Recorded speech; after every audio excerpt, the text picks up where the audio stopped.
This delusion in our heads is gonna bring us to our knees. So come on, let it go.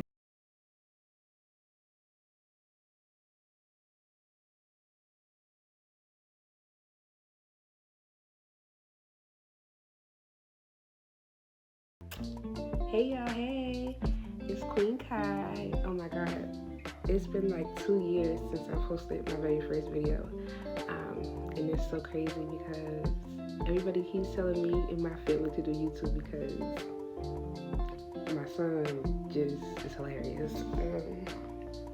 But I am gonna try to start back being consistent.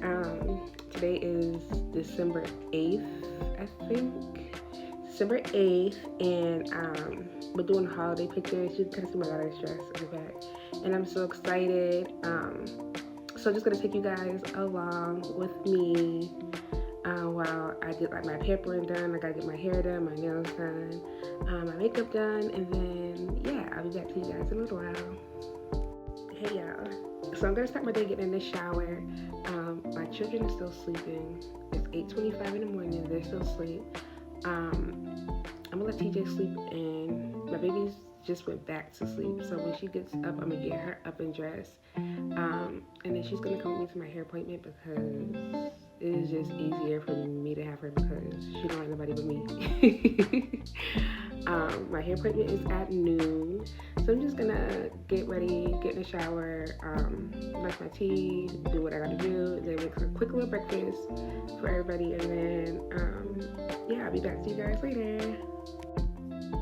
Okay guys, so while I do the vlog thing, I want to do like a backstory where I've been, where I haven't posted, where I just posted my video with Ghost, and what happened within this last year, because so much has happened within this last year and a half.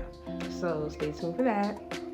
Okay guys, so for about 2 years, I was struggling with my weight. Like, I was just not happy with myself. I did not feel confident within myself.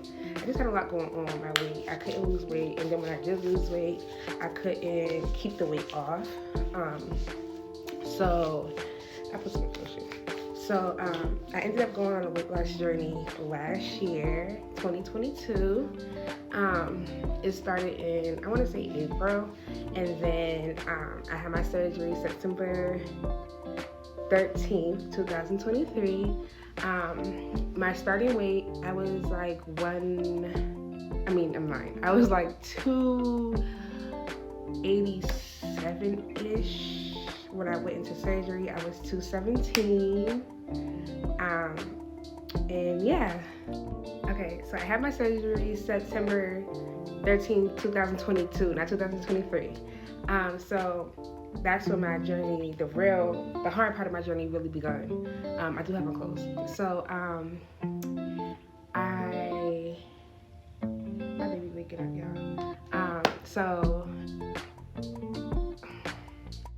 my weight loss journey had really begun at that point, and I was losing weight. I had a lot of complications. I was in a lot of pain. It was a lot more painful than I thought it was going to be, and then the mental part got a hold of me real early on. But then by the time the holidays had came, I was feeling a lot better, and yeah, I was just losing my weight, and then life started to life for real. So January came, and at the time, me and my boyfriend were going through a lot. We was going through a lot. I had my surgery, and you know, things were just different. The dynamics started to change within us, and yeah, his birthday ended up coming, so we were on a cruise for his birthday, and we had the time. We had a motherfucking time, yeah. When we got back from the cruise, we went out of town again, and I wasn't feeling well, but I just thought it was because like we had just came from the cruise. We was home for a little while, then we left right back out. I never had a chance to like really relax and get back into the groove of life. We had a lot going on, but I still wasn't feeling well, so I ended up going to the doctors and found out I was pregnant. And I was just like, I was on birth control. I was doing everything I needed to do to prevent getting pregnant. And it was just a lot, y'all, it was a lot. So my weight loss journey took a halt. When I found out I was pregnant, I was about 176. So I was progressively losing weight. I was feeling a lot better, and then I got pregnant. I went through a deep depression, guys. So from like March to maybe May, I was just not feeling it. I was extremely sick. I was sick throughout my entire pregnancy. Let's just start there. And it was just a big change, a big difference. My son is 10, and now I'm about to have a baby. Like, it was just a lot to take in. Yeah. So then, about halfway through my pregnancy, I found out that something may have been wrong with my baby. So initially I had did genetic testing and everything came back negative. But she wasn't growing in my stomach. When I heard her left femur was measuring a lot smaller than her other femur. Her stomach was really big, but her waist was really small. So they was like, okay, we think the genetic test may have been wrong and she may have had Down syndrome. So then, about halfway through my pregnancy, I found out that something may have been wrong with my baby. So initially I had did genetic testing and everything came back negative. But she wasn't growing in my stomach. When I heard her left femur was measuring a lot smaller than her other femur. Her stomach was really big, but her waist was really small. So they was like, okay, we think the genetic test may have been wrong and she may have had Down syndrome. So they thought she either had Down syndrome or she was gonna be a dwarf, like she was gonna have dwarfism, because she was just measuring so small. So they monitored me very closely. I had my prenatals Monday, I had ultrasounds Tuesdays and Thursdays, I had a stress test Thursday, and then on Wednesday, I would have to go in just for a nurse visit so they could do like my blood pressure and just make sure everything was good. I did develop gestational diabetes, and then my blood pressure was all over the place. It'll be really, really high, then it'll be really, really low, then it'll be really, really high. It was no consistency with my blood pressure, so we did decide that I was gonna get induced with my daughter. Okay, guys, so with me being induced, just a background story. I had my son very early. I had my son, I think, at 32 weeks. So me going full term, we already knew that was not an option, but we was gonna try to push it as long as we can to keep me and the baby safe. So I was admitted into the hospital, and then they was like, okay, we just gonna induce you. We're gonna start you at midnight, blah, blah, blah. So I'm like, okay. I didn't really call my family or anything because I was just like, okay, when I have my daughter, I'll just call everyone and just go from there. I do live in a state where I do not have family. Well, I do have family, but they live in like Dayton, which is 4 hours away, and I don't really know them that well. So I'm in a state by myself. So at midnight, they moved me over to labor and delivery, and they started me off with a Foley balloon, I think it's called, and they was like, that should be in for about 8 to 12 hours, y'all. It was in for an hour, and it came out. So they was like, okay, you might dilate a lot faster than we expect, so we're just gonna give your body a break. I'm like, okay, but I had fell asleep, but the entire time my body was contracting. I have a high tolerance for pain, so it wasn't really like, oh my God, I need an epidural, I need this, I need that. I didn't go to the actress because it wasn't that bad. Yeah, I just recorded the clip and then I deleted it. But I did have a doula. I just want to reiterate that. I did have a doula, and she is amazing. I'm still in contact with her. She checks on me and my baby all the time. And yeah, I'm just so grateful because a lot of the things that I went through, I was not aware of. But me being a black mom, a young black mom, I still think I'm young, y'all. Me being a young black mom, it was hard going to these appointments because I just felt like they weren't listening to me at times. When my doula finally was able to get to my appointment, it was like a shift. It was a big shift, and it was like, damn, like I had to. they knew I had a doula, but she was like, she worked a 9 to 5 as well. We have to work, we have to live. So it was very hard for her to come to my appointments, especially with my appointments being every week, back to back, back to back, back to back.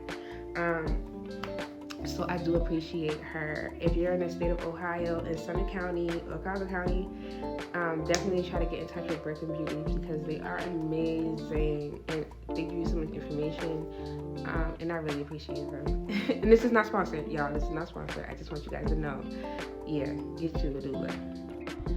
This is gonna be my last video until later, because I got stuff to do. But yeah, so I woke up about 6:30 and they had came and checked on me. It was a new round of nurses. Well, me being high risk, okay, I did have a set OBGYN. She was amazing, y'all. When I finally switched over to Suma, I got a OBGYN and she was amazing, but she was a resident. I think she was a resident. So her schedule was like half the time she was in the office doing visits, prenatal visits, high risk visits, blah, blah, blah. But then the other half she was in labor and delivery doing deliveries. So at the time they wanted to induce me, she was gonna be on the floor, but she works nights. So we was excited because she came and checked on me the night before and was like, when I come back, I'm gonna be here to deliver your baby. I was so excited because she has been through it all with me. Like, I loved her to death. So they came and checked on me about 6:30. They was like, okay, we gotta start you on Pitocin. I'm like, okay, but they was like, when we put it in, it's gonna start, but it's not gonna be strong enough and you're not gonna feel anything. This is just to get the medicine in your body, so your body is aware that we're putting something in you, and start your body to contract a little bit, blah, blah, blah. So I'm like, okay, but at the time I'm contracting, I'm on the phone, I'm doing TikToks, I'm dancing, I'm laughing, I'm calling everybody like, yeah, girl, just doing my 1-2, doing my big one. And then shit got real. Yeah. Hey guys, I'm back. So at about 8:30 that morning, they came in and was like, okay, we're gonna up the Pitocin to 1, and then we're gonna break your water. So they put the Pitocin on 1, and when I pulled my legs up so they can break my water broke on its own. And then the contractions did become a little bit more intense, but it literally felt like period cramps, so it wasn't that bad. I was on like the little birthing ball at first, and then it started to get a lot more painful. Again, it wasn't unbearable, but it was there. So I was like, okay, can I get into the water now? So I got into the water. The water was steaming hot, and I think that's what progressed my labor to go by so fast. So at this time, it's about 10 o'clock. And it's about 10 o'clock, and I'm like, I feel like I have to push. They're like, no, you're okay. We just checked you. You was 6 centimeters. You're fine, blah, blah. So about 20 minutes go by, and I'm sweating bullets at this point. And I feel like I have to poop. So I'm like, I think it's time for me to push. Now remember, guys, I had told my doula she didn't have to come right away because they told me I was going to be in labor for a long time. So my doula actually ended up coming right when I was getting out the water. I was getting out the water, and I could barely walk.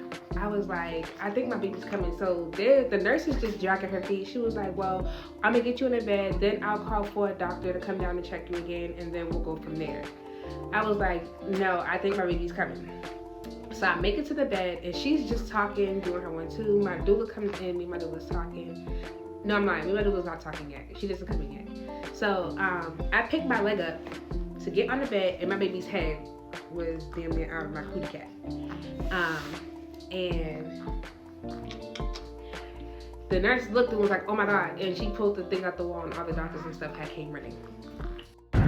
Hey guys, so I'm on my way to my hair appointment now. I'm actually late. It's 12:23.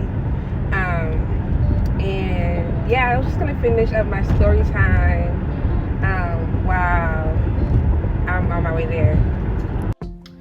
Hey guys, it is officially the next morning. So my hair is so messed up, but I had ended up coming so busy yesterday because I was running late. So I was late to my hair appointment, which made me late to my makeup appointment, which made us late to our pictures. And our pictures was just not it. Let's just start there. But I am going to continue the story time just so I can kind of close this out, and then I will insert a couple pictures from our photo shoot just so you guys can see a sneak peek. But yeah. Okay, so she pulls the thing out the wall, and all the doctors and nurses that's on labor and delivery run to my room.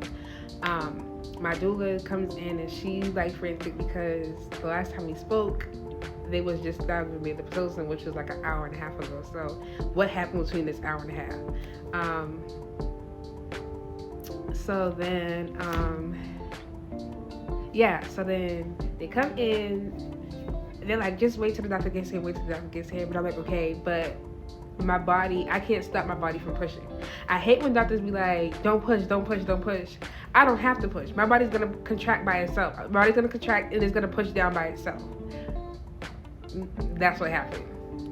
So the doctor walks in, my doctor walks in, well, not my OBGYN, but a different OBG walks in, and she's like, it's okay, let her push or whatever. She's washing her hands, getting her gloves and stuff on, but the nurses and stuff are around me. So a contraction hit, and I pushed one time, and my daughter came. And it was just a surreal moment for me. Like, I'm a mom again. I have my son's 10. And at the time my son was 9, he didn't turn 10 until November 16. So within a month, I was gonna have a 10-year-old and a pneumothorax. And it was just surreal. Like, I'm blessed, I'm highly blessed, I'm highly favored. I feel like all things happen for a reason. At the beginning, I questioned God, like, why wait 10 years later for me to have a baby? But all things work for my good, for my favor, and it's the reason why my daughter is here, and it's the reason why I was pregnant with her at the time I was pregnant with her. And that's basically what happened this year while I was MIA, because I was pregnant and I was going through a high-risk pregnancy, and then just other outside stuff like life, because life be lifing. But I do now have a 2-month-old, and it's so great. My son loves her, we all love her, and yes, it is just a blessing. But I'm gonna go ahead and close this video out. I just don't want to drag it on any longer because I didn't even know what this video was supposed to be. It was supposed to be a vlog, and I didn't even vlog. Once I got in the car, it was just like boom, boom, boom, boom, boom, boom, boom. And I'm gonna try to my baby waking up, y'all. I'm gonna try to be more consistent and get these videos out to you guys, and I'll talk to you guys then. Bye.